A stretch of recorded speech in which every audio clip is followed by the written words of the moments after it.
ನಮಸ್ಕಾರ. ನಾನು ಅಮೋಘ ಚಕ್ರವರ್ತಿ, ಡಾಕ್ಟರ್ ಶ್ರೀ ಎ.ಪಿ.ಎನ್. ಸ್ವಾಮಿಯವರ ಶಿಷ್ಯ.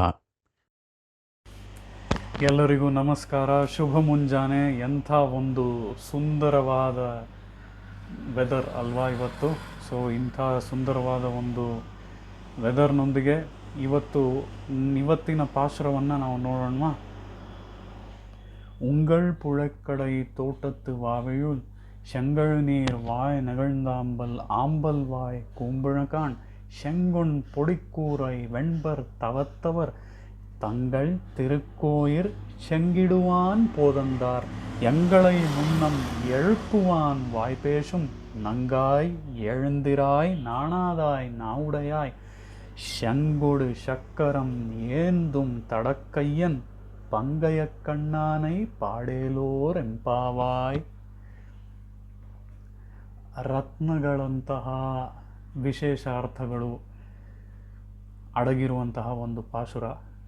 ಈ ಪಾಶುರದಲ್ಲಿ ನಮ್ಮ ಆಚಾರ್ಯರು ಕೊಡುವಂತಹ ವಿಶೇಷಾರ್ಥಗಳು ಹಾಗೆ ನಮಗೆ ಅತ್ಯಂತ ಅನುಭವದಾಯಕ, ಅತ್ಯಂತ ಸವಿಯೋದಕ್ಕೆ ಹಿತವಾಗಿ ಇರುವಂಥದ್ದು. ಆ ರೀತಿಯಲ್ಲಿ ಈ ಪಾಶುರದಲ್ಲಿ ನಾವು ಪ್ರಕೃತಿ ಸೌಂದರ್ಯವನ್ನು ನೋಡ್ತೇವೆ.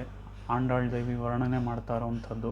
ಅದರ ಜೊತೆಗೆ ಆಂಡಾಳ್ ದೇವಿ ಇದರಲ್ಲಿ ಇನ್ನೂ ಬಹಳಷ್ಟು ವಿಷಯಗಳನ್ನು ಹೇಳ್ತಾ ಇದ್ದಾಳೆ.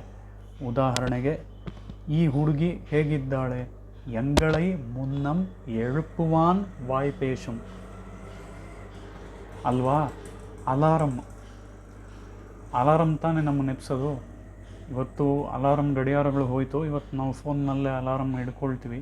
ಆದರೂ ಸಹ ಈ ಫೋನ್ನಲ್ಲಿ ಅಲಾರಮ್ ಇಟ್ಕೊಂಡ್ರೆ ಆ ಅಲಾರಮ್ ನಮ್ಮನ್ನು ಎಬ್ಸುತ್ತೆ. ಹಾಗಿರುವಂತಹ ಹುಡುಗಿ ನೀನು. ಅಂದರೆ ನೀನು ಯಾವಾಗಲೂ ನಮ್ಮನ್ನು ಎಬ್ಬಿಸ್ತೀಯ. ಹಾಗಿದ್ದವಳು ಇವತ್ತು ಮಲಗಿದ್ಯಾ ಅನ್ನೋವಂಥದ್ದು ಒಂದು ಅರ್ಥ. ಆದರೆ ಅಲಾರಮ್ನಂತೆ ಯಾವಾಗಲೂ ಇರ್ತೀಯ, ಯಾವಾಗಲೂ ಅಲಾರಮ್ನಂತೆ ಎಬ್ಬಿಸ್ತೀನಿ ಅಂತ ಬಾಯಲ್ಲಿ ಹೇಳ್ತೀಯ, ಆದರೆ ಇವತ್ತು ಮಲಗಿದ್ಯಾ ಅನ್ನೋವಂಥದ್ದು ಮತ್ತೊಂದು ಅರ್ಥ.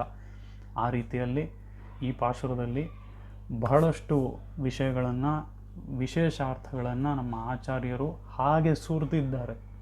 ಅದನ್ನೆಲ್ಲ ನಾವು ಚೆನ್ನಾಗಿ ಅರಿಬೇಕು, ಅದನ್ನು ಅರಿತು ನಾವು ಸವಿಬೇಕು, ಅನುಭವಿಸ್ಬೇಕು ಅಂತ ಅಂದರೆ ಇದನ್ನೆಲ್ಲ ಕೇಳೋದಕ್ಕೆ ವಿವರವಾಗಿ ಅಡಿಯೇನನ ಉಪನ್ಯಾಸಕ್ಕೆ ಇಂದು ಸಂಜೆ 6 ಗಂಟೆಗೆ ಆಂಡಾಳ್ ಮಂದಿರಕ್ಕೆ ತಾವೆಲ್ಲರೂ ಬರಬೇಕೆಂದು ಪ್ರಾರ್ಥಿಸ್ಕೊಳ್ತೇನೆ. ನಮಸ್ಕಾರ.